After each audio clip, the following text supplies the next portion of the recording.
중독을 위한 성경 공부 23번째 에스겔에 대한 공부입니다.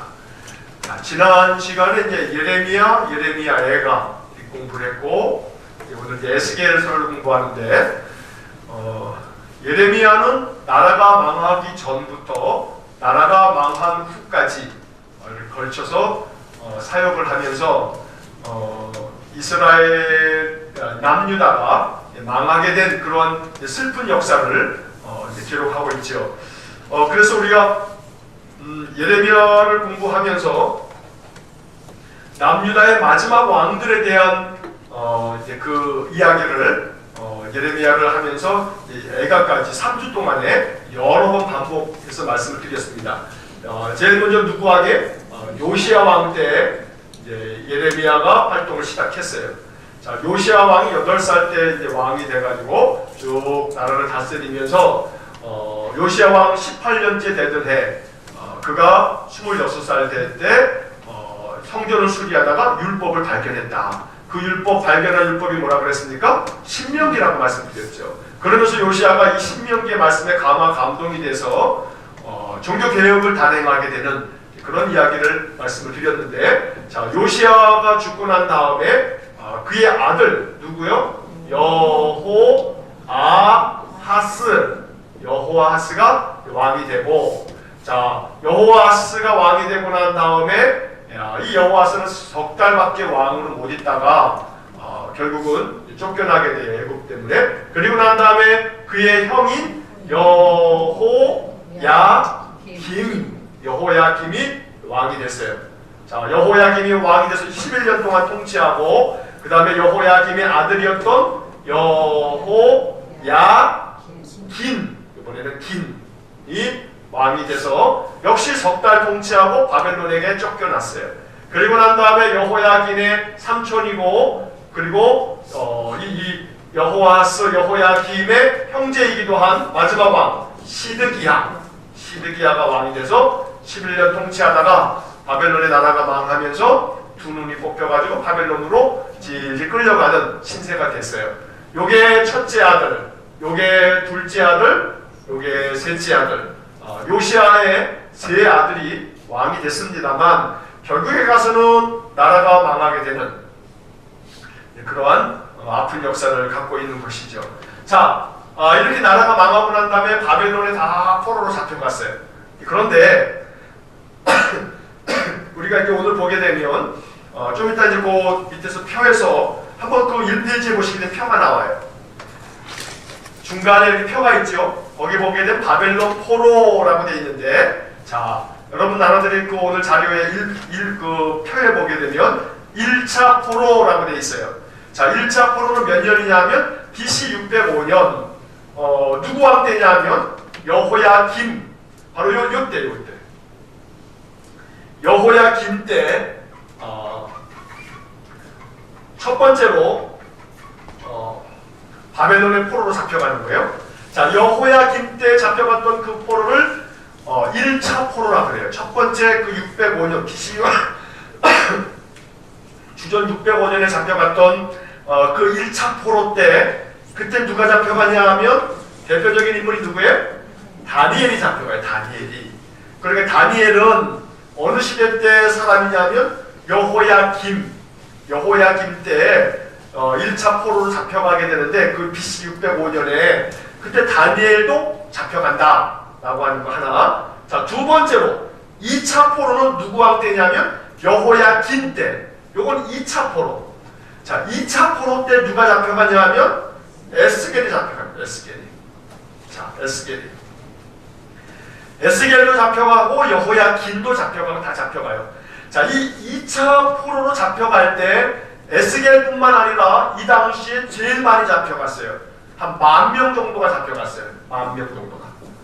그러니까 굉장히 많은 사람들이 요 2차 포로 때 잡혀갔고, 그 다음에 3차 포로 때가 언제냐면 시드기야 왕 때가 3차 포로예요. 자, 이 3차 포로 때 BC 586년 나라가 망한 거예요. 남유다가 다 망한 것이 3차 포로. 그래서 그때 이 시드기야를 포함해서 아주 가난하고 힘없는 사람들이 다 바벨론에 잡혀가게 됐어요. 그러니까 거의 1차 포로 때와 2차 포로 때 유대 땅에서 힘께나 쓴다는 사람들은 그때 다 잡혀갑니다. 1차, 2차 때.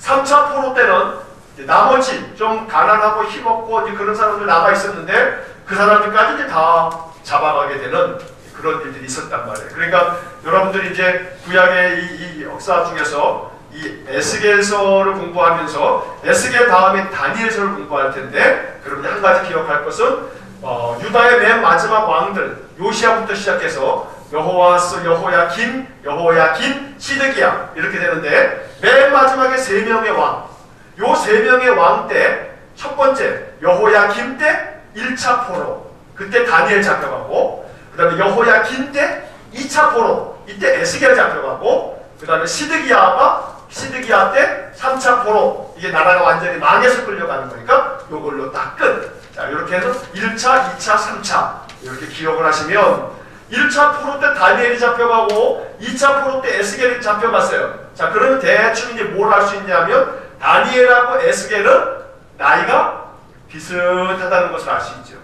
비슷한 나이예요. 이 다니엘과 에스겔은 비슷한 나이고, 자, 예레미야는 요시야 때부터 예레미야가 활동했지 않습니까? 그래서 성경학자들은 에스겔보다 예레미야가 한 20살 정도가 더 많다, 이렇게 보고 있어요. 그러니까 보통 시대적으로는 거의 비슷한 시대인데, 예레미야는 한 20살 정도 더 많고, 예레미야가, 그 다음에 다니엘하고 에스겔이 거의 비슷한 나이거든요. 정확하게 누가 더 몇 살이 많냐 이건 알 수는 없지만, 다니엘과 에스겔은 비슷한 시대의 사람이다. 그리고 다니엘과 에스겔은 포로로 잡혀간 상태 속에서 거기서 예언 활동을 한 사람이다. 그래서 이 다니엘, 에스겔은 같은 시대 바벨론에서 활동한 선지자들, 이렇게 이해를 하시면 기본적으로 이제 그런 어떤 역사 안에서 그 내용들을 우리가 알 수가 있습니다. 자, 이제 프린터블 1페이지에 1번부터 한번 보시겠습니다. 1번 다같이 한번 읽겠습니다. 시작. 에스겔은 바벨론의 포로로 잡혀간 유다 백성들에게 주신 희망의 예언서다. 무슨 예언서라고요? 희망의 예언서예요. 희망의 예언서. 물론 나중에 또 한번 말씀드리지만, 우리가 계속해서 이사야부터 선지서를 공부하면서 드렸던 말씀은, 모든 선지서는 두 가지 주제를 담고 있다. 하나는 심판, 또 하나는 회복. 이 두 가지가 모든 예언서의 가장 중심된 뼈대다 라고 말씀을 드렸는데, 그 중에서도 에스겔은 희망의 예언서예요. 희망의 예언서. 그래서 에스겔 하면은 희망의 예언서, 이 단어가 떠오르시면 돼요. 그 다음에 그 희망이라고 하는 말 위에다가 요렇게도 하나 써놓으세요. 비전의 예언서예요. 비전이라고 하는 것은 앞으로 이렇게 될 거다라고 하는 그런 꿈이죠. 꿈. 다시 말해서 희망, 꿈, 비전. 바로 이것이 에스겔서다라고 말씀을 드릴 수가 있고, 자, 예레미야를 우리가 공부하면서 예레미야가 무슨 선지자라고 했냐면 눈물의 선지자 이랬어요. 자, 에스겔은 어떤 선지자냐 하면, 에스겔은 영광의 선지자라고 불러요. 영광의 선지자. 그래서 아까 찬송 부르면서 영광을 받으실 만유의 주님 그랬지 않습니까? 에스겔서는 여러분 그 위에다가 이렇게도 하나 써놓으세요. 에스겔서는 하나님의 영광을 다루고 있는 책이에요. 하나님의 영광. 그래서 에스겔서 그러면 희망의 예언서, 에스겔은 영광의 선지자, 에스겔서는 하나님의 영광을 다루고 있다. 이게 에스겔서의 굉장히 중요한 주제예요. 그래서 아까도 말씀드린 것처럼 에스겔 그러면 무슨 단어가 떠올라야 되냐면 영광이라고 하는 단어, 또 지금 우리가 읽었던 것처럼 희망이라고 하는 단어, 이게 떠올라야 돼요. 이게 에스겔서에서 가장 중요한 핵심 단어예요. 자, 그 밑에 이 내용을 한번 보시겠습니다. 한번 같이 읽겠습니다. 에스겔은 바벨론의 포로로 끌려온 남유다 백성들에게 희망과 비전을 선포한 선지자다. 예루살렘이 완전히 패망하기 이전에 이미 바벨론에 끌려와 있던 에스겔은 얼마 남지 않은 조국의 운명을 바라보며 심판을 예언했다. 또한 이방 나라들에 대한 심판의 말씀도 선포했고 예루살렘 함락 이후에는 이스라엘의 회복을 선포했다. 자, 이제 여기서 이제 우리가 한 가지 좀 전에 제가 그 역사 그렇게 왕들의 그 이야기 순서대로 이렇게 말씀드린 것처럼, 자, 에스겔은 몇 차 침공 때 붙잡혀갔어요? 2차 침공 때. 누구 왕 때요? 여호야긴 때. 여호야긴 때 잡혀갔는데, 자, 그때 포로로 잡혀갔어요. 그러면 여호야긴 때 포로로 잡혀갔는데 아직 나라가 망하기 전이죠. 여호야긴 다음에 마지막 왕 시드기야가 거의 11년 통치했거든요. 그러니까 다시 말하면 여호야긴이 석 달 통치했어요. 그리고 시드기야 삼촌 시드기야가 왕이 된 다음에 11년 통치했어요. 그러면 여호야긴이 다스렸던 그 석 달 동안에 2차 포로가 일어나서 에스겔을 포함해서 10,000명 정도가 바벨론에 잡혀갔는데, 바벨론에 잡혀가고 난 다음에 시드기야가 유다 땅에서 왕이 돼서 11년 통치했으니까 거의 에스겔이 바벨론에서 11년 이상을 거주하고 있던 후에, 그리고 난 다음에 이제 이 바벨론 땅에서 10년이 넘었으니까 바벨론 생활이 좀 익숙할 만도 하지 않습니까? 그러면서 바벨론에서 뭐 했냐면, 아직 나라가 망하지 않았잖아요. 이쪽으로 지금 2차 포로 때 잡혀는 왔지만 시드기야 왕이 지금 11년 동안에 남유다를 다스리고 있거든요. 그러니까 바벨론 땅에 있으면서 에스겔이 뭐라고 얘기했냐면, 니네 망한다 계속 얘기하는 거예요. 이미 잡혀와 있지만 니네 완전히 망할 거야 하면서 계속 심판에 대한 예언을 했던 거예요. 그리고 난 다음에 진짜 그렇게 예언대로 아이코 11년 만에 망해버리고 말았어요. 자, 망하고 나니까 이제 더 이상 에스겔은 망한다 하고 이제 말하지 않는 거예요. 왜? 망해버렸으니까. 망하기 전까지야 망한다고 얘기하지만 망하고 난 다음에는 뭐라고 얘기하겠어요? 망하고 난 다음에는 니네가 바벨론에 와서 이제 바벨론에서 하나님께서 여기서 우리를 회복시켜 주실 거야 하고 이야기를 하는 것이 에스겔서입니다. 자, 이제 그 밑에 내용을 보시면 좀 전에 우리가 이제 말씀드렸던 그 1차, 2차, 3차 포로에 대한 이야기를 적고 있는데 남유다의 여호야긴 왕 때 유다는 바벨론에 의해 1차 침공을 받았고 하나님의 성전 기구들을 빼앗겼으며 사람들도 포로로 잡혀갔다. 그때 포로로 잡혀간 사람들 중에 다니엘이 있었다. 에스겔은 다니엘과 비슷한 나이였고 예루살렘에서 활동했던 예레미야보다 약 20살가량 젊었다. 에스겔은 남유다의 여호야긴 왕 때 바벨론의 2차 침공을 받고 포로로 잡혀갔다. 2차 포로 때는 유다 백성들이 약 10,000명 정도 끌려갔다. 제가 좀 전에 드렸던 말씀을 이렇게 적어놓은 겁니다. 자, 이제 그 밑에 있는 예루살렘에라고 하는 부분 한번 같이 쭉 읽겠습니다. 예루살렘의 여러 기술자들과 함께 바벨론으로 끌려온 지 5년째로 접어들던 해에 젊은 제사장 에스겔은 하나님의 선지자로 부름을 받는다. 하나님께서 다른 포로민들과 같이 절망에 빠져있는 에스겔을 찾아오셔서 위로하시고 새로운 회복에 대한 환상을 보여주신다. 에스겔서의 전반부 1장에서 24장은 예루살렘이 멸망하기 이전을 배경으로 하여 하나님께서 유다의 잘못을 지적하시고 그들을 심판하시는 말씀을 담고 있다. 반면 예루살렘 멸망 이후에 선포된 후반부 25장에서 48장은 주변 이방 나라들에 대한 심판과 남유다에 대한 하나님의 회복의 약속을 전하고 있다. 에스겔서는 수많은 환상과 묵시, 잠언, 은유 등의 방법으로 기록되어 있어서 쉽게 이해하기 어려운 책 중에 하나이다. 자, 그래서 에스겔서를 또 뭐라고도 종종 부르냐 하면 구약의 계시록이다 이렇게 또 말해요. 혹은 구약의 묵시록이다 뭐 이런 말도 해요. 하나님께서 신약의 계시록은 요한계시록이죠. 그럼 구약의 계시록 그러면 에스겔서란 말이에요. 그만큼 구약의 계시록이라고 할 만큼 에스겔서에는 뭐가 많냐면 환상이 많은 거예요. 환상. 에스겔이 본 환상들이 에스겔서에는 많이 나와요. 그래서 그 환상의 의미를 우리가 이렇게 딱 성경을 읽자마자 바로 알 수가 없어요. 우리는 그 당시 사람들이 아니기 때문에 그 당시 어떤 그런 문화적인 역사적인 배경을 알지 못하기 때문에 이 에스겔이 보았던 이 환상의 이야기를 잘 알지 못한단 말이에요. 그러나 이제 그 에스겔의 환상 중에서 아주 중요한 환상 몇 가지를 우리가 좀 기억하면 되겠고, 그래서 이 에스겔은 좀 이해하기 어려운 측면도 있지만, 이해하기 어려움은 그건 이해할 필요 없어요. 그냥 냅두면 돼요. 뭐 그것까지 뭐 우리가 이해해야 할 만큼 뭐 다른 것도 이해해야 될 게 많은데, 뭐 이해하기 어려운 이 계시록의 이 여러 환상들까지 우리가 그냥 알지 않아도 사실은 상관은 없어요. 더 깊이 말씀들을 알아가려면 하나하나 살펴봐야 되긴 하겠지만, 사실은 구약 성경의 전체적인 측면에서 봤을 때 에스겔서에서 우리가 꼭 알아야 될 중요한 것들만 우리가 좀 짚고 넘어가면 되겠다는 겁니다. 자, 두 번째 페이지 보시면 에스겔서의 저자는 당연히 뭐 에스겔이다. 여기서 한 가지 중요한 것은 에스겔은 직업이 뭐냐면 제사장이었어요. 제사장.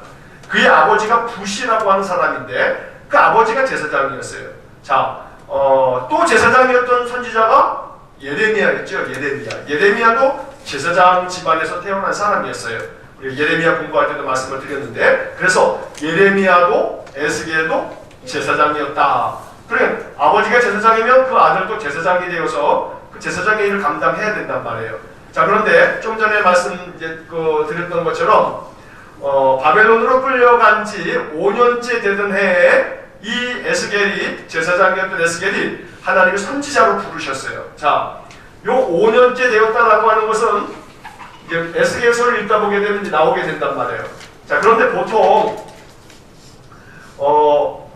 제사장들은 언제부터 나의 활동을 하게 되냐면 30이 되면 30서부터 50까지 이렇게 활동을 해요. 제사장들은. 그런데 이 제사장이었던 에스겔을 선지자로 불렀다라고 했을 때 보통 에스겔을 선지자로 부르신 것이 그의 나이 25에 하나님께서 25 되던 해에 에스겔이 바벨론으로 포로로 잡혀왔다고 보고, 그리고 난 다음에 5년이 지난 다음에 에스겔 나이 30쯤 됐을 때 에스겔이 이 선지자로 부름을 받았다. 이렇게 보통 그 나이 계산을 하고 있습니다. 근데 이제 정확하게 이것이 성경에 딱 그 나이가 몇 살이다 라고 하는 게 나오지 않기 때문에 학자들이 그렇게 이제 보는 견해입니다. 그래서 여러분들은 에스겔이 선지자로 활동했을 때 나이가 한 30살 정도가 됐다. 얼마나 젊습니까? 그 젊은 선지자가 이제 이런 말씀들을 쭉 기록하고 있는 겁니다. 자, 3번 보시면 에스겔서의 기록 연대는 주전 570년에서 주전 565년 사이에 기록된 것으로 추정한다. 이 정도만 그냥 알고 계시고, 자, 에스겔서의 특징에 대해서 1번, 에스겔은 독특한 단어나 문체를 사용한다. 그 밑에 1번, 자신을 가리키는 호칭으로 에스겔의 인간적인 본성에 초점을 둔 무슨 단어요? 인자라고 하는 단어. 인자라고 하는 말을 거의 한 93번 정도 사용됐다. 이렇게 이제 학자들이 이렇게 수를 헤아리면서 그렇게 보고 있는데, 자, 여기서 에스겔이 말하고 있는 인자, 다시 말하면 이거 사람을 얘기하는 거예요. 사람의 아들, 이제 이렇게 되거든요. 인자, 사람의 아들, 자기가 사람의 아들이다라고 하는 그런 독특한 표현을 쓰는데, 이 에스겔이 사용했던 인자라고 하는 말을 신약 성경에 오면 누가 쓰냐면 예수님이 쓰시죠. 예수님이 인자는이라고 이렇게 말을 해요. 예수님이 학자들은 그런 얘기를 하죠. 예수님이 에스겔서를 많이 보았고 알고 계시는 거다. 그래서 에스겔이 이야기하고 있는 이 인자라고 하는 단어를 예수님께서 사용하셨다. 이렇게 보고 있어요. 자, 두 번째, 여기다가는 밑줄을 쳐놓으세요. 내가 여호와인 줄 너희가 알리라. 여기다 밑줄을 좀 쳐놓으시고 그 위에다가 뭐 별표라거나 별 한두 개 정도 딱 쳐놓으세요. 에스겔서에서 제일 중요한 표현이에요. 내가 여호와인 줄을 너희가 알리라. 나중에 뒤에 가서도 정리를 하면서 한 번 더 말씀드리겠습니다만, 이 표현이 어떤 학자는 뭐 한 60번 정도 사용했다 하기도 하고 어떤 책을 보면 한 65번 사용했다 뭐 이러기도 해요. 60번 넘게 사용된 거예요. 이 에스겔서 안에. 그만큼 에스겔서에서 가장 중요한 문구가 뭐냐면 내가 여호와인 줄을 너희가 알리라. 이게 굉장히 중요한 표현이다 라고 하는 것이고요. 그 다음에 3번에도 밑줄 한번 보세요. 여호와의 권능이 내게 임하여. 이런 표현도 아주 여러 번 나와요. 하나님의 권능이 에스겔에게 임했단 말이에요. 자, 이 표현이 에스겔서의 아주 중요한 표현이고, 네 번째, 여기도 밑줄을 좀 걸으세요. 여호와의 말씀이 내게 임하여 이르시되 라는 표현도 46번 정도 사용됐다 이렇게 되어져 있는데, 하나님의 권능이 임했고 여호와의 말씀이 또 임했고, 그래서 에스겔이 이렇게 모든 예언의 말씀을 하신 것이 다 하나님의 성령에 감동되고 하나님의 말씀이 에스겔에게 임하였기 때문에 에스겔이 이것을 대언한 것이다 라고 말하고 있는 겁니다. 자, 두 번째 내용 보시면 에스겔서는 속담, 환상, 비유, 우화, 상징적인 행동 등의 문학적 표현법으로 가득 차 있다. 그 밑에 보시면 10가지의 징조와 6개의 환상, 6개의 비유가 나온다. 특별히 에스겔서의 상징적인 행동은 극적이다. 예를 들어 4장에서 그는 토판에 예루살렘 성을 그린다. 또 범죄한 날만큼 390일 동안 왼쪽으로 눕고 40일 동안 오른쪽으로 눕게 한다. 쇠똥으로 불을 피워서 떡을 먹게 한다. 이러한 상징적인 어떤 행동들, 우리가 새벽 기도회 때 예언서를 공부하면서 그런 말씀을 드렸는데, 예언자들의, 선지자들의 예언적 상징 행동, 이런 말씀을 여러 번 드렸는데, 어떤 그런 특별한 행동을 통해서 예언을 하고 있는 그런 것들을 말하고 있는 겁니다. 5장에서는 머리카락과 수염을 밀어 3등분으로 나누게 하는 그런 행동도 하는데, 이런 모든 행동들은 백성들의 주의를 사로잡기 위해서 이렇게 행했던 그것 자체가, 그런 행동 자체가 바로 에스겔의 어떤 예언이다라고 보는 것이지요. 자, 그 다음 3페이지를 보시게 되면 이제 표가 있는데 표는 한번 이렇게 참고하시고 내용을 한번 보겠습니다. 자, 1장부터 24장까지 유다에 대한 심판. 다시 말하면 아직은 유다가 망하기 전이죠. 지금 에스겔이 바벨론의 포로로 잡혀갔지만 아직 유다 땅은 시드기야 왕에 의해서 마지막 통치가 이루어지고 있는 거예요. 그래서 이 유다 땅에 대해서 심판을 예언하고 있는 겁니다. 자, 이 부분은 유다에 다가오는 심판에 초점을 맞춘다. 하나님께서 심판의 준비가 되어 있었고 이미 포로로 잡혀간 사람들에게 하나님의 심판에 대해 외친다. 자, 1번 에스겔의 소명, 하나님 에스겔을 부르시는 겁니다. 이게 에스겔 1장부터 3장까지 나오는 이야기입니다. 자, 1번 다 같이 읽겠습니다. 하나님께서 바벨론에서 에스겔에게 환상을 통해 자신을 계시하신다. 자, 바벨론에 어디서 그러냐면 그발이라고 하는 강가, 이 그발강이에요. 그발강가에서 에스겔이, 그게 바벨론에 있는 어느 한 강 이름인데, 이 강가에 있을 때 하나님께서 에스겔에게 환상을 보여주시고 그에게 에스겔 선지자로 부르시는 그런 이야기가 나옵니다. 자, 1절에서 이제 바로 이제 그게 나오죠. 자, 에스겔 1장 1절로 3절, 제가 거기 성경 구절, 중요한 구절들은 다 거기 타이핑 되어 있습니다. 한번 같이 읽겠습니다. 30째 해 넷째 달 초닷새에 내가 그발 강가 사로잡힌 자 중에 있을 때에 하늘이 열리며 하나님의 모습이 내게 보이니 여호야긴 왕이 사로잡힌 지 5년 그달 초닷새라. 갈대아 땅 그발 강가에서 여호와의 말씀이 부시의 아들 제사장 나 에스겔에게 특별히 임하고 여호와의 권능이 내 위에 있으리라. 하나님이 에스겔을 이제 부르시는 겁니다. 자, 에스겔이 바벨론의 포로로 있을 때 그의 나이 30세 때 하나님께서 권능으로 임하셔서 환상을 보여주신다. 그는 30세에 제사장 임무를 시작해야 하지만 포로로 있었다. 네 생물의 형상을 통해 하나님의 전능하심을 보여주시고 바퀴들의 움직임을 통해 하나님의 무소부재를 보여주시며 하늘의 보좌의 메시지를 통해 하나님의 높으심과 거룩하심을 보여주신다. 여기 이제 네 생물의 환상들이 쫙 나와요.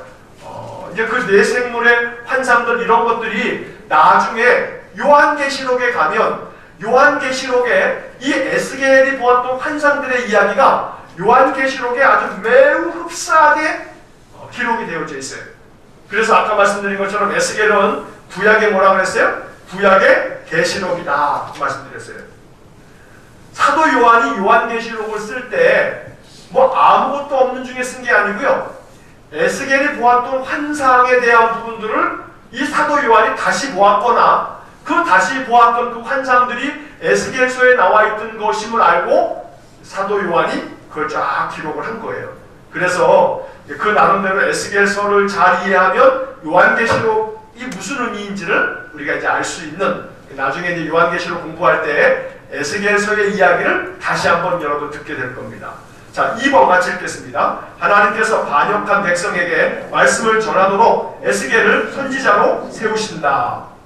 자, 동그라미 1번. 사역을 위한 능력을 주시며 사명을 주신다. 2절입니다. 그가 내게 말씀하실 때에 그 영이 내게 임하사 나를 일으켜 내 발로 세우시기로 내가 그 말씀하시는 자의 소리를 들으니.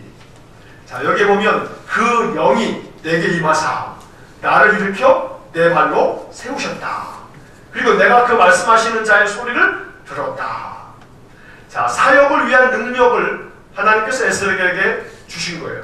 그리고 그에게 사명을 주시죠. 자, 사역을 위한 말씀을 주시며 기다리게 하신다. 2번인데 거기 3장 1절로 3절도 한번 같이 읽겠습니다. 또 그가 내게 이르시되 인자야 너는 발견한 것을 먹으라. 너는 이 두루마리를 먹고 가서 이스라엘 족속에게 말하라 하시기로 내가 입을 벌리니 그가 그 두루마리를 내게 먹이시며 내게 이르시되 인자야 내가 내게 주는 이 두루마리를 내 배에 넣으며 내 창자에 채우라 하시기에 내가 먹으니 그것이 내 입에 달기가 꿀 같더라. 아멘. 자, 에스겔이 선지자로 이렇게 부름 받으면서 하나님께서 에스겔에게 뭘 주셨냐면 두루마리를 주셨어요. 자, 이 두루마리는 뭘 얘기하는 거냐면 말씀을 얘기하는 거예요. 근데 그 말씀을 주시면서 그 말씀을 어떻게 하라고 하냐면 먹으라, 먹으라. 나에게 먹이셨다 이렇게 돼 있어요. 자, 그리고 인자야 내가 내게 주는 이 두루마리를 어디에 넣으라고요? 너의 배에 넣어라. 또 어디에 채워요? 내 창자에 채워라. 마치 이 두루마리라고 하는 것을 배와 창자에 음식을 채우듯이 하나님 말씀을 채워라 이렇게 말씀하는 거예요. 자, 그래서 이 에스겔이 이 두루마리를 먹었어요. 먹었더니 그것이 얼마나 달았는지 내 입에 달기가 꿀 같더라. 우리가 시편의 말씀들을 읽으면서 또 잠언의 말씀도 그렇고 하나님의 말씀이 꿀과 같고 송이꿀과 같다 하는 말씀들을 하는데 이 에스겔이 그러한 은혜를 경험하게 된 거예요. 자, 우리는 이 3장 3절의 말씀을 통해서 하나님이 우리에게도 이렇게 말씀하시는 것을 들어야 돼요. 너의 배에 채워라, 넣어라, 창자에 채워라. 창자에 뭘 채워요? 말씀을 채워요. 음식만 채우지 마시고 말씀을 채워요. 말씀을. 자, 그렇게 말씀을 채우면 하나님께서 그 말씀으로 말미암아 뭐가 나오냐면 능력이 나온다고 에스겔을 통해서 보여주신 거죠. 자, 동그라미 3번. 사역을 위한 선지자로 세우시며 육체적인 속박을 주신다. 자, 16절 17절 같이 읽겠습니다. 7일 후에 여호와의 말씀이 내게 임하여 이르시되 인자야 내가 너를 이스라엘 족속의 파수꾼으로 세웠으니 너는 내 입의 말을 듣고 나를 대신하여 그들을 깨우치라. 자, 그 밑에 26절과 27절도 읽겠습니다. 내가 내 혀를 내 입천장에 붙게 하여 내가 말 못하는 자가 되어 그들을 꾸짖는 자가 되지 못하게 하리니 그들은 패역한 족속 이민이다. 그러나 내가 너와 말할 때에 내 입이 열리니 너는 그들에게 이르기를 주 여호와의 말씀이 이러하시다 하라. 들을 자는 들을 것이요 듣기 싫은 자는 듣지 아니하리니 그들은 반역한 족속 이민이라. 자, 여기 그 앞에 있었던 구절의 17절에서 내가 너를 이스라엘 족속에 뭘로 세워요? 파수꾼으로 세웠으니 그 파수꾼에다가 동그라미를 이렇게 채웠어요. 동그라미를. 하나님이 에스겔을 파수꾼으로 세우시는 거예요. 자, 이 파수꾼이라고 하는 것은 망 보는 사람이에요. 전쟁이 일어날 때 이 높은 망대에 올라가서 이 경계를 서는 경계병 같은 거죠. 근데 이스라엘 백성들을 위해서 에스겔을 하나님이 파수꾼으로 세우셨다 이렇게 말씀하시면서 그리고 에스겔에게 이 육체적인 속박을 주셨다라고 하는 것은 에스겔이 말을 한동안 못하게끔 만드셨어요. 그래서 나중에 뒤에 보게 되면 에스겔이 다시 말하게 되는 그런 이야기가 이제 구절이 또 나올 거예요.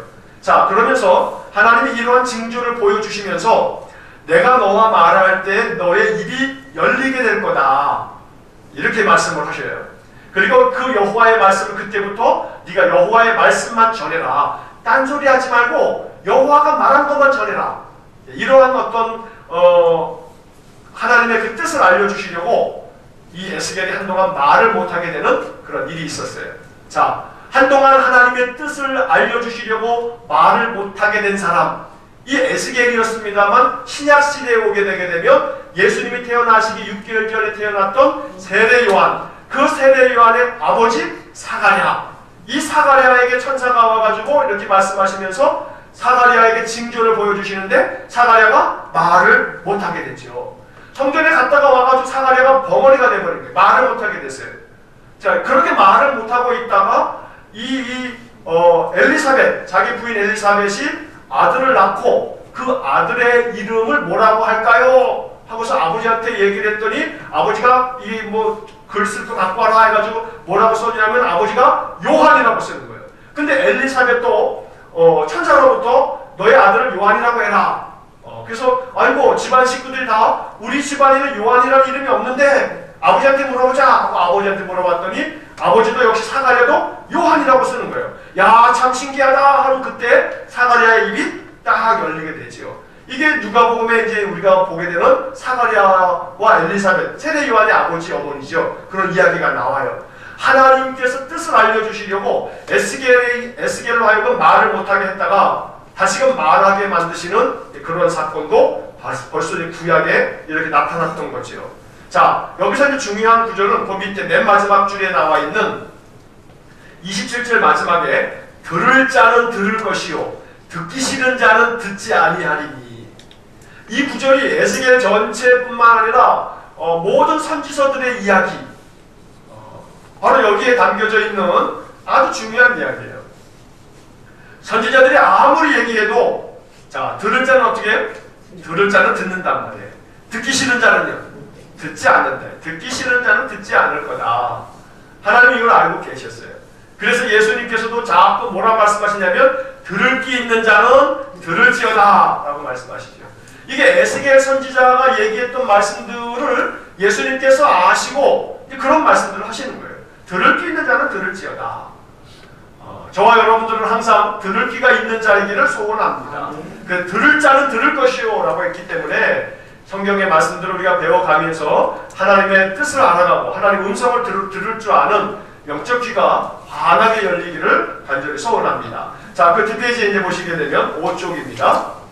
에스겔이 이제 예언 활동을 시작합니다. 자, 1번부터 봅니다. 1번 같이 읽겠습니다. 에스겔은 다가올 심판을 네 가지 상징으로 설명한다. 1번, 토판의 상징을 통해 예루살렘의 포위 장면을 연출한다. 2번, 이스라엘과 유다의 죄를 상징하기 위해 옆으로 눕는다. 390일 동안 왼쪽으로 눕고 40일 동안 오른쪽으로 눕는 것의 해석은 쉽지 않다. 여러 가지 유추가 가능하지만 모두 확실하지 않다. 분명한 것은 죄 때문에 예루살렘은 바벨론에 의해 포위당하고 포위 기간은 예루살렘이 범죄한 횟수와 관련이 있다. 3번, 포로들이 먹는 음식을 상징하기 위해 소량의 음식과 물을 먹는다. 하나님께서 에스겔에게 밀, 보리, 콩, 팥, 조, 규리를 먹으라고 하셨다. 이스라엘이나 메소포타미아 지방에서 흔한 일상 음식물이었다. 또 인분 불을 피워서 구워 먹으라고 하셨다. 에스겔이 간청하자 하나님께서 자비를 베풀어 인분 대신 쇠똥으로 바꿔주셨다. 이스라엘 백성이 이방에서 부정한 음식을 먹게 되고 종교적으로도 부정하게 될 것을 상징한 것이다. 4번, 에스겔은 심판을 받는 예루살렘의 운명을 상징하는 수염을 깎고 머리털을 깎는다. 머리털을 깎는 것은 애통과 굴욕과 회개의 표시였다. 자, 여기에 이런 네 가지의 상징적인 행동이 나와요. 하나는 이 토판, 흙으로 이렇게 판에다가 흙으로 이렇게 성을 쌓는 거예요. 예루살렘도 만들어 놓고 그것 위에 이렇게 딱 포위하는, 예루살렘이 포위되어지는 그런 형상을 하고 있는 뭐 쉽게 말하면 진흙 가지고 에스겔이 장난친 거예요. 진흙 가지고 놀았어요, 이렇게. 근데 진흙 가지고 뭔가 이렇게 예루살렘을 만들고 예루살렘이 포위되어지는 이런 것들을 만들므로써 예루살렘이 이렇게 포위를 당해서 망할 거야 라고 하는 것을 상징적으로 보여준 거예요. 두 번째로 에스겔이 390일 동안은 왼쪽으로 누워서 지내고 40일 동안은 오른쪽으로 눕고 이러한 것을 하나님께서 명령하셨어요. 390일이 뭐고 40일이 뭐냐 이런 것들은 정확하게 우리가 알 수 없어서 뭐라고 단정 지을 수 없지만 한 가지 이제 대체적으로 보는 견해는 이스라엘과 유다가 하나님 앞에 죄를 범한 연수다라고 이렇게 보기도 해요. 그러니까 390하고 40을 더하면 뭐가 되냐면 430이에요. 거의 이스라엘 백성들이 430여 년 동안에 쭉 출애굽 이후로부터 한 430여 년 가까이 이렇게 죄를 범한 이런 것들에 대한 이야기를 적어놨을 거다. 이렇게도 보기도 하고 여러 견해가 있어요. 그래서 이제 이것은 이스라엘의 범죄한 연도를 말하는 거다라고 아시면 되겠고, 에스겔에게 아주 조금의 음식을 줘요. 그것도 밀, 보리, 콩, 파, 조, 귤이 지금 볼 때는 야 이거 다 건강 아주 이게 푸드인데 이럴 수 있습니다만 그 당시에는 하찮은 것들이었어요. 그래서 너희들이 포로로 잡혀가서 이렇게 고생할 거야 라고 하는 상징을 보여준 거고, 에스겔이 수염을 깎아버려요. 또 머리털도 깎아요. 이것은 예루살렘이 이렇게 다 멸망하고 심판당할 거다 라고 하는 그런 상징적인 행동을 보여준 겁니다. 자, 2번 또 보겠습니다. 같이 읽겠습니다. 에스겔은 다가올 심판에 관한 두 가지 메시지를 전한다. 1번, 심판의 원인이 되는 우상 숭배에 관한 메시지를 전한다. 9절과 10절입니다. 너희 중에서 살아남은 자가 사로잡혀 이방인들 중에 있어서 나를 기억하되 그들이 음란한 마음으로 나를 떠나고 음란한 눈으로 우상을 섬겨 나를 근심하게 한 것을 기억하고 스스로 한탄하니 이는 그 모든 가증한 일로 악을 행하였습니다. 그때야 그들이 나를 여호와인 줄 알리라. 내가 이런 재앙을 그들에게 내리겠다 한 말이 헛되지 아니하리라. 유다 백성들이 음란한 마음으로 우상을 섬긴 거예요. 음란이라고 하는 것은 이건 하나님을 두고 그냥 우상들 섬기는 것. 그래서 결국은 하나님께서 이런 가증한 일을 행하는 유다 백성들에게 재앙을 그들에게 내리겠다 하고서 심판의 메시지를 들려주시는 것이죠. 자, 동그라미 2번 같이 읽겠습니다. 예루살렘 재앙의 본질은 끝이 난 것이라고 메시지를 전한다. 자, 그 밑에 2절과 3절 같이 읽겠습니다. 너 인자야 주 여호와께서 이스라엘 땅에 관하여 이같이 말씀하셨느니라. 끝났도다. 뒷페이지 넘기셔서 이 땅 사방의 끝이 일이 끝났도다. 이제는 내게 끝이 이르렀나니 내가 내 진노를 내게 나타내어 내 행위를 심판하고 내 모든 가증한 일을 보응하리라. 내 모든 가증한 일을 보응하리라. 완전히 너희의 그 행동에 대해서 심판하시겠다고, 보복하시겠다고 하나님 말씀하시는 거죠. 자, 3번 같이 읽겠습니다. 하나님께서 환상으로 에스겔을 예루살렘으로 데려가 그곳의 제왕을 보여주신다. 1번, 예루살렘의 성전에서 자행되고 있는 우상 숭배를 목격한다. 2번, 예루살렘 거민에 대한 하나님의 심판이 묘사된다. 3번, 하나님의 영광이 성전에서 떠나고 예루살렘 지도자들 위해 심판이 선포된다. 자, 여기서 3번에 하나님의 영광이 성전에서 떠나고 여기에 밑줄을 좀 걸으세요. 이게 에스겔서에 있어서 대단히 중요한 심판의 내용 중에 하나예요. 아마 가장 중요한 이 심판이 바로 여기에 있어요. 하나님의 영광이 떠나는 것. 자, 이 하나님의 영광이 떠난다라고 하는 이 말씀, 이런 이미지가 요한계시록으로 가면 요한계시록 1장부터 쭉 읽어가다 보게 되면 뭐가 나오냐면 하나님께서 여호와의 촛대를 옮기신다 라고 하는 말씀이 나와요. 이게 하나님의 그 은혜의 촛대를 옮기신다라고 하는 것은 심판을 얘기하는 거예요.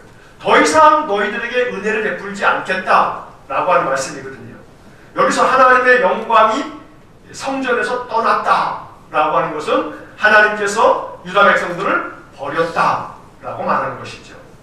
자, 4번, 동그라미 4번 같이 읽겠습니다. 이스라엘의 회복을 말씀해 주신다. 자, 11장 19절 20절입니다. 내가 그들에게 한 마음을 주고 그 속에 새 영을 주며 그 그 몸에서 돌 같은 마음을 제하고 살처럼 부드러운 마음을 주어 내 율례를 따르며 내 규례를 지켜 행하게 하리니 그들은 내 백성이 되고 나는 그들의 하나님이 되리라.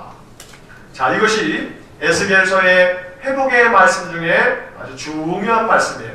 뒤에서 그 회복의 말씀들이 쭉 적혀져 있는 33장부터 48장까지의 더 구체적인 회복의 말씀들이 많이 나옵니다만 여기 11장에서 미리 또 하나가 나온 거예요.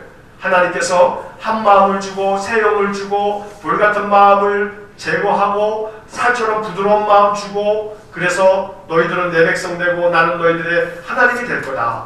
이게 에스겔서의 아주 중요한 주제예요. 자, 4번 같이 읽겠습니다. 하나님께서 심판의 실제를 에스겔에게 상징과 비유와 메시지를 통해 보여주신다.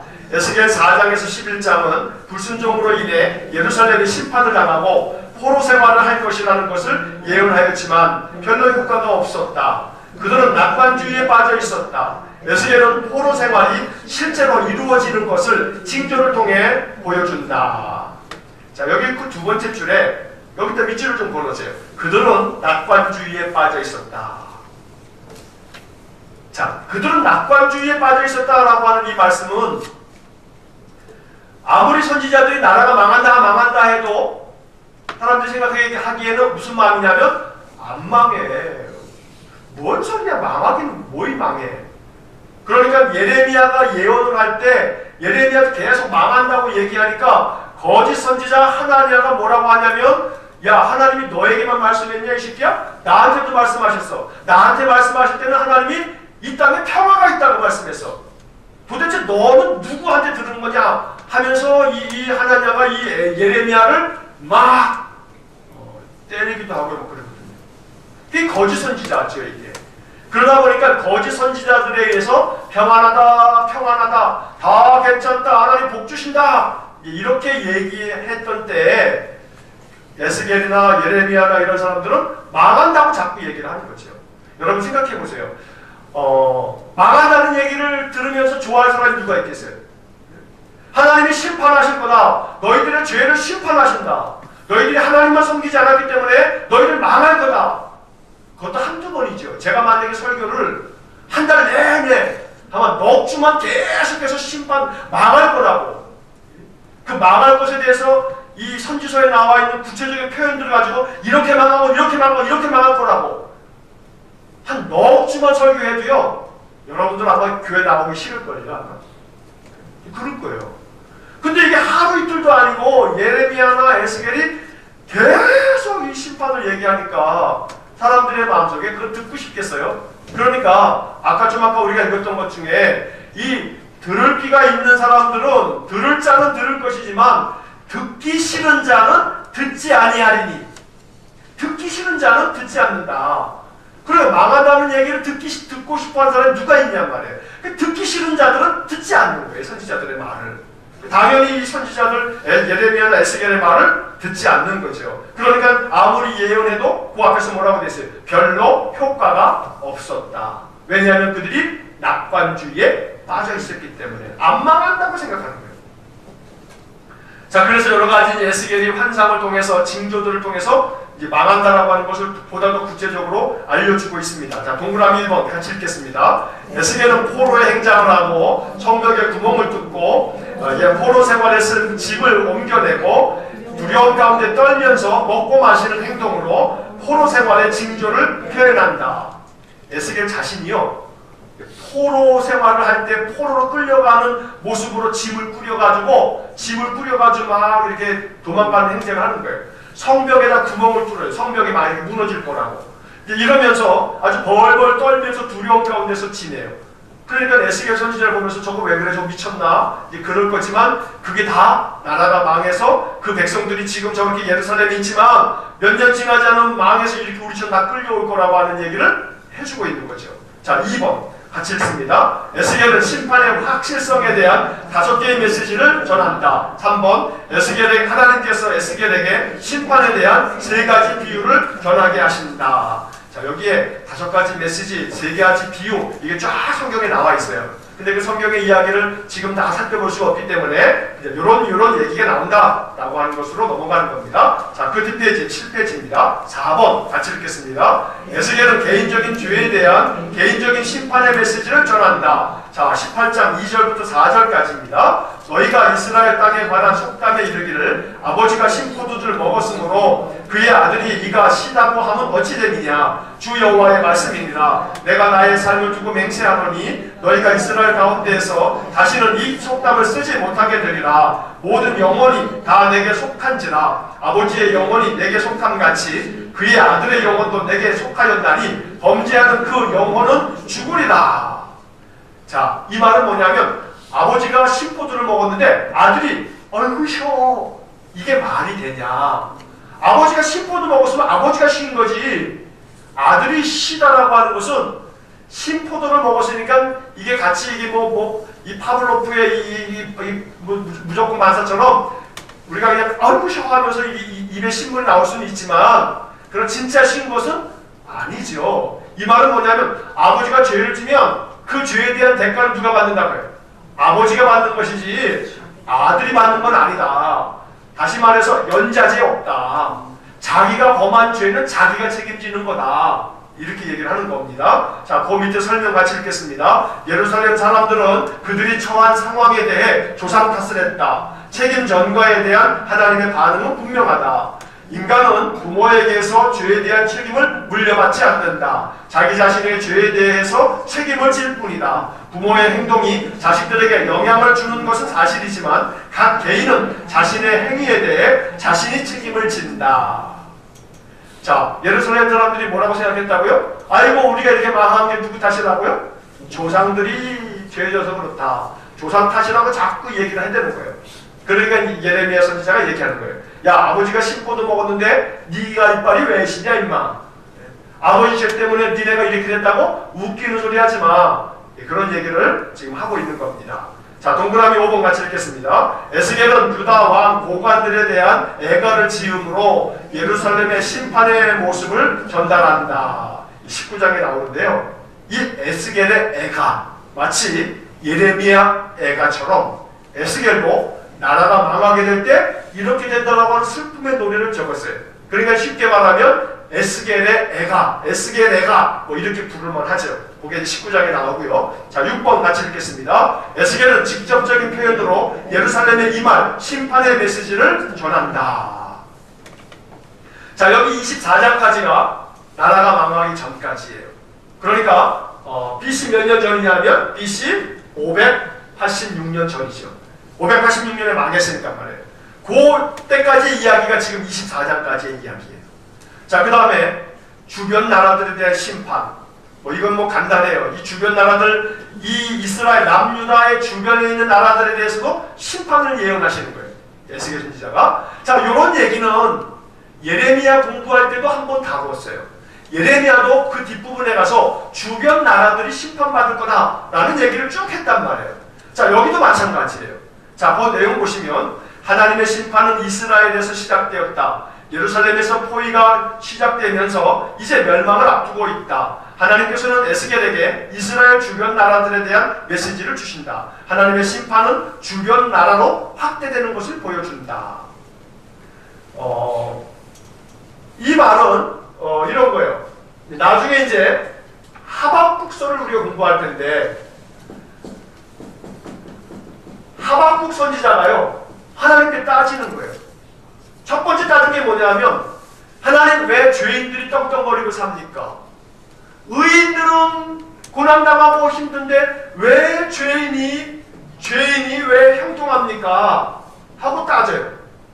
그랬더니 하나님이 무슨 소리? 죄인들이 형통한 것까지 나중에 봐라. 요놈들 싹 망한다. 그러는 거예요. 그래서 내가 요놈들 다 망하게 하려고 바벨론을 통해서 이놈들을 싹 망하게 만들 거다. 그랬더니 하박국이 두 번째 또 얘기해요. 하나님, 바벨론은 나쁜 놈들인데 어떻게 이 죄인들을 이게 심판하시는 것도 좋은데 그렇다고 해서 하나님 바벨론을 들어서 사용하는 것은 이건 옳지 않지 않습니까? 그랬더니 하나님이 뭐라고 얘기하냐면 그래, 맞아. 네 말이 맞아. 바벨론은 내가 사용하는 도구일 뿐이야. 바벨론도 내가 망하게 만들 거야. 이러면서 하박국 선지자는 바벨론을 포함해서 주변 나라들도 역시 하나님을 망하게 만들 거다라고 하는 이야기를 하는 거거든요. 그게 예레미야서도 나오고 에스겔서도 나오고 뒤에 나오는 선지서들 중에서 여러 선지자들이 그런 얘기 하는 거예요. 자, 그래서 이제 1번부터 보시면 같이 읽겠습니다. 에스겔은 암몬에 대한 심판을 외친다. 암몬은 롯의 후손이라 이스라엘과 혈연관계이지만 이스라엘의 패망에 대해 기뻐하고 이스라엘을 희생시켜 자신의 영토를 넓히려고 했다. 자, 여러분 여기서 잠깐 이렇게 이제 맨 뒷페이지로 이렇게 한번 가보세요. 그럼 지도가 있어요. 지도가. 자, 지도를 보시면 제가 거기다가 이 동그라미를 두껍게 이렇게 다 쳐놨어요. 거기 동그라미에 맨 위에서부터 두 번째 동그라미, 맨 위에가 두로가 있죠. 그 밑에 내려오다 보면 암몬이 있죠, 오른쪽에. 자, 지금 암몬에 대한 심판을 얘기하는 거예요. 암몬. 자, 이 암몬은 누구의 후손이라고요? 롯. 자, 이 롯이 누구냐면 아브라함의 조카 롯이란 말이에요.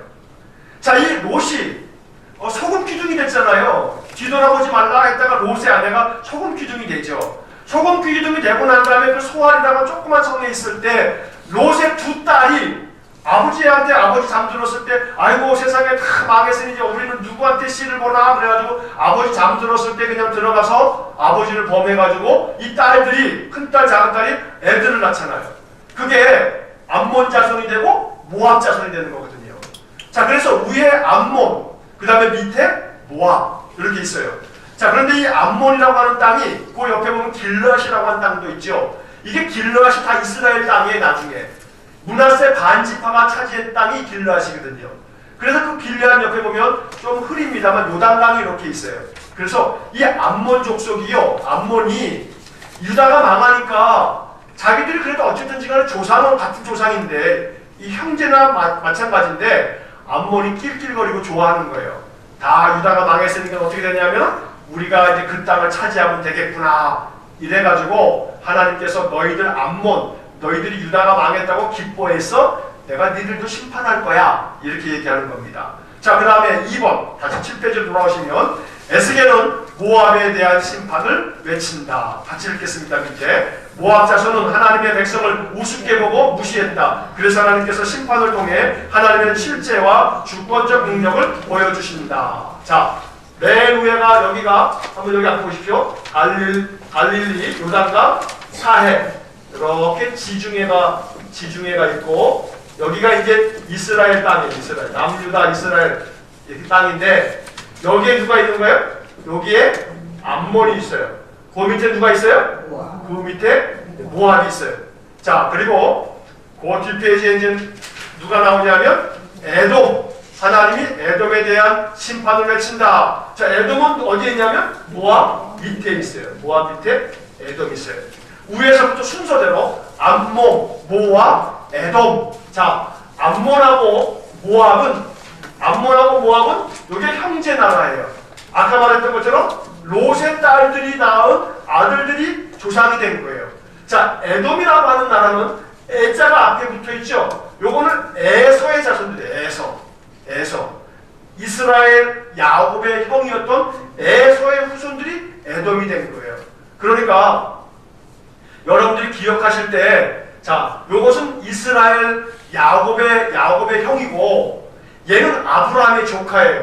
자, 시대로 따지면 얘가 먼저죠. 아브라함 시대, 그 다음에 이삭과 야곱의 시대니까. 그러니까 여러분 생각하실 때 나라 위치가 롯의 후손들이었던 암몬과 모압, 그 다음에 야곱의 형이었던 에서의 후손인 에돔, 이렇게 순서적으로 암몬, 모압, 에돔 이렇게 이제 위치가 쫙 이 사해를 중심으로 해서 사해 가운데쯤에 오른쪽은 모압, 그 위에는 암몬, 그 밑에는 에돔 이렇게 지리적으로 딱 위치를 가지고 계시면 두고두고 구약을 읽으실 때 얘네들 이름이 계속 나오거든요.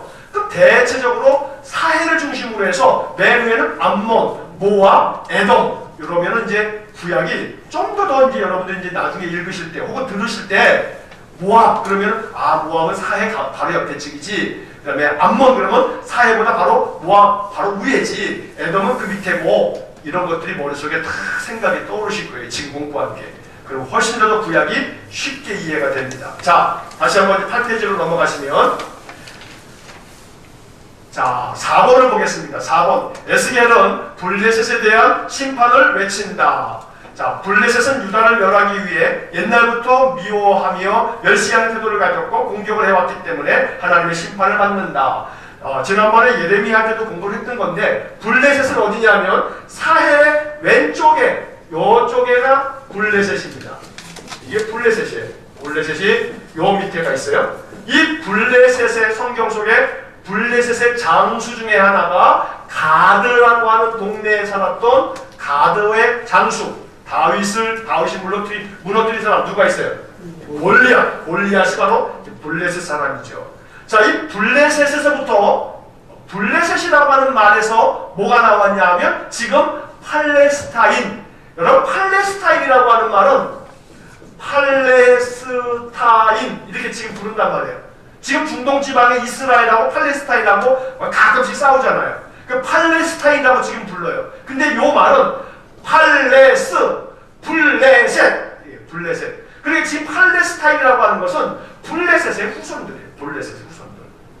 이해가 되시겠죠? 자, 그래서 팔레스타인이라고 하는 말은 블레셋이라고 하는 말에서 유래가 된 말이다 라고 하는 것을 아시면 되겠고, 자, 5번을 보시면 에스겔은 두로에 대한 심판을 외친다. 두로는 어디냐면 갈릴리 왼쪽에 있는 요 동네가 두로예요. 두로, 그 다음에 위에 시돈, 두로와 시돈이 여기 나와요. 이 두로와 시돈은 나중에 신약 성경 공부할 때 예수님도 두로와 시돈에 대한 이야기를 해요. 두로와 시돈에 대해서 나중에 이제 우리가 보게 될 겁니다. 자, 애굽에 대한 6번은 에스겔은 애굽에 대한 심판을 외친다. 애굽은 어디 있냐면 요 밑에 이제 이 아프리카 북쪽이, 북아프리카가 바로 애굽인 것이죠. 자, 그 다음에 10번 이스라엘의 회복. 오늘 다 끝내면 좋겠는데 이 내용이 중요해서, 자, 오늘은 그럼 여기까지만 하겠습니다. 여기까지만. 이스라엘 회복에 대한 이 이야기는 33장에서 48장까지 나오는데, 사실은 이 뒷부분이 에스겔서에서 가장 중요한, 왜냐하면 회복이 중요하니까요. 그래서 오늘은 여기 8페이지에 이제 주변 나라의 주변 나라에 대한 심판의 이야기까지만 말씀을 드리고 마치도록 하겠습니다. 자, 에스겔서에 대한 공부를 다음 주에 한 번 더 할 텐데요. 자, 오늘 마치기 전에 이제 한 가지만 더, 맨 앞페이지에 1페이지로 넘어오셔서 1페이지에다가 이렇게 하나 좀 써놓으십시오. 에스겔이라고 하는 이 이름의 뜻에 대해서 하나만 좀 써놓으시고 마치겠습니다. 에스겔이라고 하는 이름의 뜻은 뭐냐 하면 여호와께서 강하게 하실 것이다. 여호와께서 강하게 하신다. 여호와께서 강하게 하실 것이다. 이런 말이 에스겔이라고 하는 이름의 뜻입니다. 물론 여러분들이 여호와라고 하는 말이 들어갔으면 내 이름 끝에 뭐가 들어가야 돼요? 야가 들어가요. 야가 들어가야 되는데 여호와라고 하는 말이 나왔는데 에스겔은 야로 안 끝나는데 이렇게 생각하실 텐데, 야로 안 끝나지만 뒤에 요거 맨 뒤에 요 겔이죠. 요 겔 중에 여기 기억을 뺀 요거, 다시 말하면 이 L자가 들어가게 되면, L자는 이 무슨 뜻이냐면 요거는 하나님이라고 하는 뜻이에요. 하나님. 그러니까 뭐 여호와라고 하는 말보다는 하나님이라고 하는 말이 더 낫죠. 하나님이라고 하는 것이 이제 L자. 그래서 히브리 말로 엘로힘 혹은 이렇게 L자가 들어가면 그건 하나님이라고 하는 말이에요. 하나님이라고 하는 것을 영어로 얘기하면 God이에요. God. 하나님, 신이라고 하는 거예요. 신. 그래서 에스겔이라고 하는 이름의 뜻은 하나님께서 강하게 하신다. 강하게 하실 것이다. 결론적으로 말씀드리면 나라가 망하겠다고 예언하고 나라가 망했어요. 그리고 나라가 망해서 이 에스겔은 이 포로로 잡혀온 사람들에게, 또 망해가지고 포로로 또 잡혀올 사람들에게 하나님께서 어떻게 하신다고요? 강하게 하실 거다. 다시 말하면 하나님께서 우리를 회복시키실 거다. 우리를 강하게 만들어서 다시 회복시키실 거다. 라고 하는 것이 바로 이 에스겔서의 가장 중요한 메시지다라고 말할 수가 있어요. 한 번 더 복습하자면 예레미야의 이름의 뜻이 뭐였어요? 예레미야. 여호와께서 어떻게 한다고요? 던져버린다. 여호와께서 던져버린다라고 하는 뜻이 있다고 말씀드렸어요. 에스겔의 이름의 뜻은 여호와께서 강하게 하실 것이다. 이게 에스겔의 주제입니다. 잠깐 기도하고 마치겠습니다.